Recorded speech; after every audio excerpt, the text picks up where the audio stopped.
கோலி talk Kollywood news. சமந்தாவை பார்த்த கோலி soda பசங்க சமீப காலமா பெரிய விமர்சகரா மாறிட்டு வரும் சமந்தா நெகட்டிவோ பாசிட்டிவோ எதுவா இருந்தாலும் தன்னோட கருத்துக்களை தைரியமா ட்விட்டர்ல பதிவு செஞ்சிட்றாங்க. அப்படி தெலுங்குல மகேஷ் பாபு நடிச்ச படத்தோட போஸ்டர்ல கதாநாயகிய தவறா சித்தரிச்சதா கருத்து வெளியிட்டு பெரிய சர்ச்சையிலையும் சிக்கியிருந்தாங்க சமந்தா. இதனால மகேஷ் பாபுவோட ரசிகர்கள் சமந்தாவுக்கு எதிராக பெரிய அளவுல போர்க்கொடி பிடிச்சாங்க.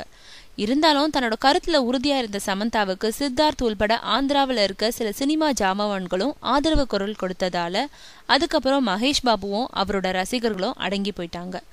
இருந்தாலும் என்னோட கருத்து சுதந்திரத்தை யாருக்காகவும் விடமாட்டேன்னு தொடர்ந்து மனசுல பட்டதை வெளியிட்டு வராங்க. இந்த நிலையில இப்போ விஜய் மில்டன் இயக்கத்துல வெளியாக இருக்கும் கோலி சோடா படத்தை பார்த்த சமந்தா அந்த படம் தன்னை வெகுவா கவர்ந்திருக்கிறதா கருத்து சொல்லியிருக்காங்க. குறிப்பா அதுல நடிச்ச சின்ன பசங்களையும் பள்ளி சிறுமியா ஏடிஎம்ன்ற வேடத்துல நடிச்ச பெண்ணையும் ரொம்பவே பாராட்டியிருக்காங்க.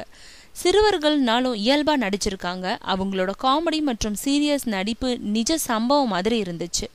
அதனால நான் ரொம்பவே ரசிச்சேன். அவங்கள நேர்ல பார்க்கணும்னு மனசு துடிக்குதுன்னு ட்வீட் செஞ்சிருந்தாங்க சமந்தா.